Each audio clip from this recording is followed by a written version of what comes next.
ಇವತ್ತು ಈ ನೀಟ್ ವಿಚಾರವಾಗಿ ಪ್ರತಿಭಟನೆ ಇತ್ತು ಫ್ರೀಡಮ್ ಪಾರ್ಕಲ್ಲಿ ಕಾಂಗ್ರೆಸ್ ಅವರು. ಅಲ್ಲಿ ಸಿಎಂ ಕೂಡ ಜಾಯ್ನ್ ಆಗಿದ್ರು ಪ್ರತಿಭಟನೆಗೆ. ಐ ಆಮ್ ಕಾಕ್ರೋಚ್ ಅಂತ ಟಿ ಶರ್ಟ್ ರಿಲೀಸ್ ಮಾಡ್ತಿದ್ರಲ್ಲ, ಕಾಂಗ್ರೆಸ್ಗೂ ಕಾಕ್ರೋಚ್ಗೂ ಏನು ಒಂದ್ ನಿಮಿಷ ಸಂಬಂಧ? ನಾನು ಬಹಳ ಝೂಮ್ ಮಾಡಿ ನೋಡಿದೆ. ಸಿಎಂ ಅವ್ರ ಕೈಲಿ PM is compromised. ನೋಡಿ ಸರ್, ಸಿಎಂ ಅವರು ಇನ್ನು ಪಕ್ಕದಲ್ಲೇ ಇದೆ ಜೊತೆ ಸಿಎಂ ವೇದಿಕೆ ಅಂದ್ರೆ ಸಿಎಂ ತಾನೇ. ಒಂದು ಯೂತ್ ಕಾಂಗ್ರೆಸ್ ಕಾಣಿಸ್ತಿದ್ಯಾ ನೋಡಿ ಪಕ್ಕದಲ್ಲೇ? ನಾನು ನೋಡಿದೆ ಸರ್, ತಗೊಂಡ್ರು ಪಕ್ಕದಲ್ಲಿ ಇದ್ರಲ್ಲ ಅಲ್ಲಿ ನೋಡಿ, ಕೈಯಲ್ಲಿ ಇತ್ತು ತಗೊಂಡ್ರು. ಸರಿ, okay, PM is compromised. I am very clear sir. ಮತ್ತೆ ಹುಡುಗರು, ಯುವಕರು ಇವತ್ತು ಕೇಂದ್ರದ ವಿರುದ್ಧ ರೊಚ್ಚಿಗೆದ್ದಿದ್ದಾರೆ. ಅಲ್ಲಿ ಟಿ ಶರ್ಟ್ ಯಾರಾದ್ರೂ ಪ್ರಿಂಟ್ ಮಾಡಿಸಿದಾಗ ಅವರೊಂದು, ಯಾಕೆ ಸ್ವಾತಂತ್ರ್ಯ ಇಲ್ಲ ಈ ದೇಶದಲ್ಲಿ? ಕಾಕ್ರೋಚ್ ಅನ್ನೋದು ಅದು ದೇಶದ್ರೋಹಿ ಪ್ರಾಣಿ ಆಗೋಯ್ತಾ? ಇಲ್ಲ ಅಂತ ಹೇಳಿದ್ದಾರೆ. ಅಲ್ಲ, ಮತ್ತೆ ಈಗ ಅದೇನು ಸರ್, ಆಯ್ತು, ಈಗ ಒಂದು ಭಯ ಹುಡ್ತಾ ಇರೋದು ಸರ್, ಇದೊಂದು ದೊಡ್ಡ ಮೂವ್ಮೆಂಟ್ ಸ್ಟಾರ್ಟ್ ಆಗಿದೆಯಲ್ಲ, ಏನಾದ್ರೂ ಜಿರ್ಲೆ ಏನಾದ್ರು ತುಳಿದು ಸಾಯಿಸ್ಬಿಟ್ರೆ ಅದ್ಯಾವ ಕೇಸ್ ಆಗುತ್ತೋ ಅನ್ನೋ ತರ ಭಯ ಬರ್ತಾ ಇದೆ. Anyway sir, it's all movement. ಆಮೇಲೆ ಅವರ ಉದ್ದೇಶ ಏನಿದೆ? ಉದ್ದೇಶ ಏನಾದ್ರೂ ಶತ್ರು ದೇಶಗಳಿಗೆ ಸಪೋರ್ಟ್ ಮಾಡ್ತಾ ಇದಾರ, ಅಥವಾ ಏನಾದ್ರು ಬೇರೆ ಏನಾದ್ರು ಅನೈತಿಕ ಕೃತ್ಯ ಮಾಡ್ತಾ ಇದಾರ? ಅವ್ರು ಯಾರಾದ್ರೂ ಎಫ್ಟಿನ್ ಫೈಲ್ಗಳಲ್ಲಿ ಭಾಗಿಯಾಗಿದ್ದಾರ? ದೇಯರ್ ಕ್ವಶನ್ ಈಸ್, ನೀಟಲ್ಲಿ 4 ಜನ ಹುಡುಗರು ಆತ್ಮಹತ್ಯೆ ಮಾಡ್ಕೊಂಡ್ರಲ್ಲ, ಅದು ಪ್ರಶ್ನೆ ಮಾಡ್ತಾ ಇರೋದು. 22 ಲಕ್ಷ ಆ ಒಂದು ಯುವಕರ ಮಕ್ಕಳ ಬದುಕು ಹೈರಾಣಾಗೋಯ್ತಲ್ಲ, ಅದನ್ನ ಪ್ರಶ್ನೆ ಮಾಡ್ತಾ ಇದ್ದಾರೆ. ಅವ್ರು ಪ್ರಶ್ನೆ ಮಾಡ್ತಾ ಇರೋದು ನಮ್ಮಲ್ಲಿ ಭ್ರಷ್ಟಾಚಾರನ ಪ್ರಶ್ನೆ ಮಾಡ್ಲಿ ಮುಕ್ತ ಅವಕಾಶ ಇದೆ. ಏನೋ ಈಗ ಮಾಧ್ಯಮದವ್ರು ಯಾಕೆ ಪ್ರಶ್ನೆ ಮಾಡ್ತೀರಿ ಅಂತಂದ್ರೆ, you have to raise the question, you have to correct us. ಅದಕ್ಕೆ ನೀವು ಸ್ಥಳದಲ್ಲಿ ಕೂತಿರ್ತಕ್ಕಂಥದ್ದು. ನೀವು ಪ್ರಶ್ನೆ ಮಾಡಂಗಿಲ್ಲ, ಸೋಷಿಯಲ್ ಮೀಡಿಯಾ ಪ್ರಶ್ನೆ ಮಾಡಂಗಿಲ್ಲ. ಸೋಷಿಯಲ್ ಮೀಡಿಯಾದಲ್ಲಿ ಪ್ರಶ್ನೆ ಮಾಡಿದವರೆಲ್ಲ ಅವರು ಇವರು ಅಂತ. ಆಯ್ತು, ನಾನು ಹೇಳ್ತೀನಿ ಸರ್, BJP-ನಲ್ಲಿ ಇದ್ದು ಅವರು ಕಾಂಗ್ರೆಸ್ ಸಿದ್ಧಾಂತ ಒಪ್ಪದೆ ನರೇಂದ್ರ ಮೋದಿಯ ನಡವಳಿಕೆಗೆ ವಿರುದ್ಧವಾಗಿ ಒಂದು ಕಾಕ್ರೋಚ್ ಮೂವ್ಮೆಂಟ್ ಶುರುವಾಗಿರ್ಬೋದು. ಯಾರಿದ್ದಾರೆ ಅದರಲ್ಲಿ? ಇಂಥ ವ್ಯಕ್ತಿ ಇದ್ದಾರೆ ಅಂತ ಯಾರಿಗೆ ಗೊತ್ತಿದೆ ಸರ್? ಒಂದು ಹೋರಾಟಗಳನ್ನ ಅನವಶ್ಯಕ ಹತ್ತಿಕ್ಕುವಂಥ ತಪ್ಪು. ನಾವು ಯಾವಾಗಲೂ ಒಂದು ಸ್ಪೋರ್ಟ್ ಇವಾಗ ತೊಗೊಬೇಕು. ನೋಡಿ, ಇದೊಂದು ಸುನಾಮಿ ರೀತಿ ಇವತ್ತು ಸೋಷಿಯಲ್ ಮೀಡಿಯಾದಲ್ಲಿ ಟ್ರೆಂಡ್ ಆಗಿದೆ. It is not officially announced party. ಯಾಕಷ್ಟೊಂದು ಭಯ? ಕ್ವಶನ್ ಮಾಡೋದು ನಮ್ಮ ಜನ್ಮಸಿದ್ಧ ಹಕ್ಕು. ನಮಗೆ ಸಂವಿಧಾನ ಆಶಯಗಳಲ್ಲಿ ಅದಕ್ಕೆ ಅವಕಾಶ ಇದೆ. ನಾವು ಯಾಕೆ ಭಯ ಪಡಬೇಕು? ಆಮ್ ಆದ್ಮಿಯವರು ಅವತ್ತು ಅವ್ರ ಪಕ್ಷ ಬರ್ತಾ ಇದ್ದಾರೆ ಅನ್ಬೇಕಾದ್ರೆ ಅವ್ರು ಮುಗಿಸಿ ಅವ್ರನ್ನೆಲ್ಲ ಜೈಲಿಗೆ ಕಳಿಸ್ಬಿಟ್ಟಿದ್ರೆ ಏನದು? ಆ ಉದ್ದೇಶ ಏನಿಗೆ ಹೋಗ್ತದೆ? ಅವ್ರದ್ದೊಂದು ಮೂವ್ಮೆಂಟ್, ಅವ್ರೇನೋ ಹೇಳಬೇಕಿತ್ತು, ಭಾರತ ತುಂಬೆಲ್ಲ ಹೇಳಿದ್ರು. ಇವತ್ತು ಅಣ್ಣಾ ಹಜಾರೆ ನಾಪತ್ತೆ ಆಗಿದ್ರೆ ಅಂತ ನಮಗೆ ಗೊತ್ತಿಲ್ಲ ಯಾಕೆ ಅಂತೇಳಿ. ಆದರೆ ಅವ್ರ ಹೋರಾಟವನ್ನು ನಾವು ಅವತ್ತು ಅವಕಾಶ ಕೊಟ್ಟಿದ್ವಲ್ಲ. NRC ಹೋರಾಟಗಳಾಗ್ತಾ ಇತ್ತು. ಅವ್ರ ಹಕ್ಕಿಗೋಸ್ಕರ. ನಾವು ಅವ್ರಿಗೇನು ಮಾಡ್ತಾ ಇದ್ದಾರೆ ಅಂದ ತಕ್ಷಣ ಅದನ್ನ ವಿರೋಧ ಮಾಡೋದಕ್ಕಾಗ್ತದ? ದೆಹಲಿನಲ್ಲಿ ರೈತರು ಚಳುವಳಿ ಕೂತ್ರು ಸರ್. ಚಳುವಳಿ ಕೂತವ್ರನ್ನ ಏನ್ ಮಾಡಿದ್ರು? ಇವ್ರ ಉದ್ದೇಶಗಳು ನೋಡಿ. ಅವ್ರನ್ನ ಖಾಲಿಸ್ತಾನಿಗಳು ಅಂದ್ರು.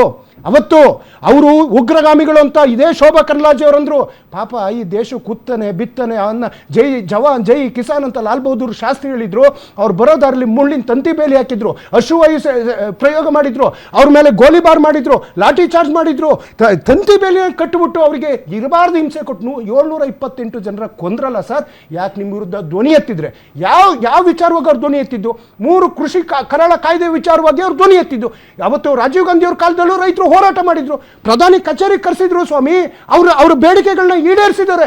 ಹಾಗೆ ಇವತ್ತು ನರೇಂದ್ರ ಮೋದಿ ಅವರು ಕೇವಲ ಅದಾನಿ ಅಂಬಾನಿಗೋಸ್ಕರ ನೀವು ಅವರ ಪರವಾಗಿ ನಿಂತ್ಕೊಂಡು ಇಡೀ ದೇಶದ ಪ್ರತಿಯೊಬ್ಬರಿಗೂ ಆಯ್ತಪ್ಪ, ಇವತ್ತು ಮೋದಿ ಅವರು ಏನಂದ್ರು, ವಿದೇಶಕ್ಕೆ ಯಾರು ಹೋಗಬೇಡಿ ಅಂತೇಳಿ. ಆಯ್ತು, ಇವರು ವಿದೇಶ ಪ್ರವಾಸವನ್ನು ಹೆಂಗೆಲ್ಲ ವಿಶ್ಲೇಷಣೆ ಕೊಟ್ಟರು ಸರ್. ಒಂದೇ ನಿಮಿಷ, ಸಮಯದ ಅಭಾವ ನಂಗೆ ಗೊತ್ತಿದೆ. ಏನು ಸೌದಿಗೆ ಹೋಗಿದ್ದಾರೆ, ಪೈಪ್ಲೈನ್ ಬರ್ತಾ ಇದೆ, 27 ಪೈಪ್ಲೈನ್ ಬರುತ್ತೆ. ಮೋದಿ ಫಾರಿನ್ ಟೂರ್ ಒಂದು ವಾರದನೋ ಒಂದು ತಿಂಗಳಲ್ಲೋ ಆಗಿರಲ್ಲ. It takes time. ಒಬ್ಬ ಪ್ರಧಾನಿ ಬೇರೆ ದೇಶಕ್ಕೆ ಹೋಗ್ತಾರೆ ಅಂದ್ರೆ ಒಂದು 3 ತಿಂಗಳು ಆಗಿರುತ್ತೆ. ಅವೆಲ್ಲ ಆಗಿರುತ್ತೆ. ಪ್ರಧಾನಿ ನೋಡಿ, ಇದೇ ತಪ್ಪು. ನೀವ್ ಯಾಕೆ ಪ್ರಧಾನಿ ನಾವು ಪ್ರಶ್ನೆ ಮಾಡೋದು? ಕ್ವಶನ್ ಮಾಡಿ, ಕ್ವಶನ್ ಮಾಡಬೇಡಿ. Correct, your right. ಆ ಟೈಮ್ ಫಿಕ್ಸ್ ಆಗಿರುತ್ತೆ. ಇನ್ಯಾವುದು ಚುನಾವಣೆಗೆ ನೆಕ್ಸ್ಟ್ ಅವ್ರದ್ದು ಟೈಮ್ ಟೇಬಲ್ ಬೇರೆ ದೇಶಕ್ಕೆ ಹೋಗ್ತಾರೆ ಅಂದ್ಬಿಟ್ಟು 2 ತಿಂಗಳಿಂದ ಗೊತ್ತಾಗಿತ್ತು ಅವರು ವಿದೇಶಕ್ಕೆ ಹೋಗ್ತಾರೆ. ಹೌದು ಸ್ವಾಮಿ, ಚುನಾವಣೆ ಇತ್ತಲ್ಲ, ಆ ಟೈಮ್ನ ಆ ಗ್ಯಾಪ್ನ ಫಿಲ್ ಮಾಡಿ ಚುನಾವಣೆ ಮುಗೀತು, ಹೋದ್ರು. ಆಯ್ತು, ಹೋದ್ಮೇಲೆ ಏನ್ ಸರ್, ನಮ್ಮ ದೇಶದ ಮೆಲೋಡಿ ಚಾಕ್ಲೇಟು, ಮೆಲೋನಿ ಜೊತೆ ಮೆಲೋಡಿ ಚಾಕ್ಲೇಟ್ ಅಂತೆ. ನಮ್ಮವ್ರಿಗಂದ್ರು ಅಡಿಗೆ ಎಣ್ಣೆ ಬೆಳೆಸ್ಬೇಡಿ, ರೈತರಿಗಂದ್ರು ಗೊಬ್ಬರ 50% ಬಳಸಿ ಅಂತ, ಯಾವುದೋ ಸಾರ್ವಜನಿಕ ವೆಹಿಕಲ್ಗಳಲ್ಲಿ ಓಡಾಡಿ ಅಂತಂದ್ರು, ಮಿತವ್ಯಯ ಮಾಡಿ ಅಂತಂದ್ರು.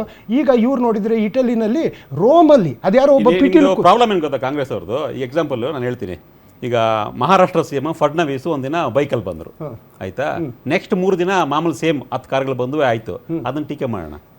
ಆಯ್ತಾ ಹೇಳಿ ಇನ್ನೊಬ್ರು ಯಾರೋ ಒಬ್ಬ ಮಂತ್ರಿ ಶೋ ಅಪ್ ಮಾಡಿದ್ರು, ಹೇಳಿ ಸ್ಕೂಟರ್ ಬಂದ್ರು, ಸೈಕಲ್ ಬಂದ್ರು, ನೆಕ್ಸ್ಟ್ ಸೇಮ್ 10 ಕಾರ್ಗಳು, ಅದನ್ನ ಟೀಕೆ ಮಾಡೋಣ. ಒಬ್ಬ ಈ ದೇಶದ ಪ್ರಧಾನಿ ಇನ್ನೊಂದು ದೇಶಕ್ಕೆ ಹೋಗಿ ಅಲ್ಲಿ ನಮ್ಮ ವಿದೇಶಾಂಗ ನೀತಿನೋ ನಾವು ರೂಲ್ಸ್ ಮಾಡ್ಬೇಕಾದ್ರೆ ಅದನ್ನ ಯಾಕೆ ಪದೇ ಪದೇ ಟೀಕೆ ಮಾಡಿದ್ರೆ, ಅದ್ರಲ್ಲಿ ಟೀಕೆ ಮಾಡೋ ಅಂತ ಏನಿದೆ ಅದರಲ್ಲಿ? ಸರ್ ನನಗೆ ಅದೆಲ್ಲ ಹೊಟ್ಟೆ ಉರ್ದಿತ್ತು ಸರ್. ಹೋಗಲಿ ಸರ್, ಮಣಿಪುರದೊಂದು ರೇಷ್ಮೆದೇನೋ ಒಂದು ಅವ್ರಿಗೆ ಗಿಫ್ಟ್ ಕೊಟ್ರಂತೆ. ಆ ಮಣಿಪುರದ ಒಂದು ಶಾಲಲ್ಲಿ ಆ ಮಣಿಪುರದ ನೆತ್ತರು ಸುತ್ತಕೊಂಡಿದೆಯಲ್ಲ, ಒಂದಿನ ಆದರೂ ಮಣಿಪುರಕ್ಕೆ ಹೋಗಿದ್ದಾರೆ ಸರ್? ಮಣಿಪುರ ಈ ದೇಶದಲ್ಲಿ ಇಲ್ವಾ ಸರ್? ಹೊಟ್ಟೆ ಉರಿಯಲ್ವಾ ಸರ್? ನಾನು ಭಾರತೀಯನಾಗ್ಬಿಟ್ಟು ರೈತರಲ್ಲಿ ಬೀದಿಲಿ ಕೂತ್ರಲ್ಲ ಸರ್, ಒಂದಿನಕ್ಕಾದ್ರೂ ಅವ್ರ ಹತ್ರ ಹೋದ್ರ ಸರ್? ಪೇಲ್ಗಾಮಲ್ಲಿ ದಾಳಿ ಆದಾಗ ಆ ಜಾಗಕ್ಕೆ ಏನಾದರೂ ಹೋಗಿ, ಅಥವಾ ಸತ್ತ ಮನೆಗಳಿಗೆ ಏನಾದ್ರು ಸಾಂತ್ವನ ಹೇಳಿದ್ರಲ್ಲ ಸರ್? ಪುಲ್ವಾಮಾದಲ್ಲಿ ಸತ್ತ 44 ಯೋಧರ ಮನೆಗೆ ಒಬ್ಬರು ಮನೆಗಾದರೂ ಹೋಗಿ ಒಂದು ಸಾಂತ್ವನ ಹೇಳುವಂಥ ಕೆಲಸ ಮಾಡಿದ್ರ ಸರ್? ಇವತ್ತು 4 ಜನ ನೀಟಲ್ಲಿ ಸತ್ತೋಗಿದಾರಲ್ಲ, ನೋವಾಗೋದಿಲ್ವಾ? ಅವ್ರ ತಂದೆ ತಾಯಿ ಎಲ್ಲ ನೆನೆಸ್ಕೊಂಡ್ರೆ ಅವ್ರ ಮನೆಗಳಿಗೆ ಏನು ಸಾಂತ್ವನ ಹೇಳೋ ಕೆಲಸ ಮಾಡಿದ್ದಾರೆ ಸರ್? ಒಂದು ಟ್ವಿಟ್ಟರ್ಲಿ ಅವನಾದರೂ ಪೋಸ್ಟ್ ಮಾಡಿದ್ದಾರೆ ಸರ್? ಇವತ್ತೇನಾದರೂ ಪ್ರಶ್ನೆಗಳು ಮಾಡೋದಕ್ಕೆ ಹೋಯ್ತು ಅಂತಂದರೆ ಆ ನೆರೇಷನ್ನ ಬೇರೆ ಕಡೆ ತಗೊಂಡೋಗ್ತಾರಲ್ಲ, ಹೊಟ್ಟೆ ಉರಿಯೋದಿಲ್ವಾ ಸರ್? ನೀವು ವಿದೇಶಕ್ಕಾರು ಹೋಗಿ ಅಥವಾ ಚಂದ್ರಲೋಕಕ್ಕಾರು ಹೋಗಿ, ಫಸ್ಟ್ ಈ ದೇಶದ ಜನ ನಿಮ್ಮನ್ನ ನಮ್ಮ ಪ್ರಧಾನಿ ಸರ್, ಅವರು ಬಿಜೆಪಿ ಪ್ರಧಾನಿ ಇಲ್ಲ, ನಮ್ಮ ಪ್ರಧಾನಿ ನಮ್ಮ ಕೈಗೆ ಸಿಗದೆ ಕಣ್ತಪ್ಪಿಸಿ ಹೋಗ್ತಾ ಇದಾರಲ್ಲ ಬಿಜೆಪಿ ಎಲ್ಲ ಮಾಡ್ತಾ ಇದೆ, ಅದರ ವಿರುದ್ಧ ಈಗ ಜನಾಂದೋಲನ ಶುರುವಾಗಿದೆ, ಜನ್ಸಿ ಶುರುವಾಗಿದೆ ಅಂತೀರಾ ನೀವು ಸೋಷಿಯಲ್ ಮೀಡಿಯಾದಲ್ಲಿ? We have to welcome them, sir. Youngsters, they are raising their voice. See, whatever, ಅವ್ರು ನಮ್ಮನ್ನು ಪ್ರಶ್ನೆ ಮಾಡಲಿ. ಶ್ರೀಧರ್ ಮಾತಾಡಿ ನೋಡೋಣ.